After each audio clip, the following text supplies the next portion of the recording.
ഗതികെട്ട ഒരു മനുഷ്യൻ ഏറെ ഉണ്ടാവുമാകും വീട്ടിൽ ഫുള്ള് കണ്ടു. ചേട്ടൻ്റെ കാലും കാണിക്കും, ഞാൻ നഖം വെട്ടിത്തരാം. വേണ്ട, ഇങ്ങോട്ടും ഉണ്ടാ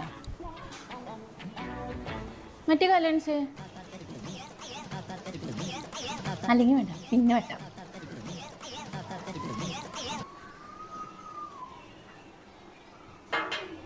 ഇപ്പൊ എന്തിനാ തുറച്ചോണ്ടിരിക്കണേ? ഒരു വഴിക്ക് പാണ്ട് പോണ വഴി എനിക്ക് മനസ്സിലായി. അവസാനം ഉണ്ട് കേട്ടോ. ഷൂ ഇട്ടിട്ട് പോകാനുള്ള പരിപാടിയാ. പൊക്കും, ഞാൻ പൊക്കിയിരിക്കും.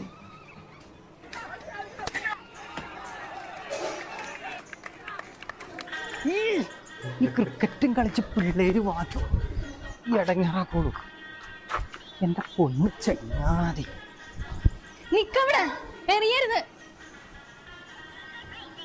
എവിടെ നിന്ന് കിട്ടിയത്? എടി ഇത് ക്രിക്കറ്റ് കളിച്ചപ്പോ പന്ത് കൊണ്ടങ്ങാണ്ട് വന്നാടി. പിന്നെ പന്ത് കൊണ്ടുവന്നു.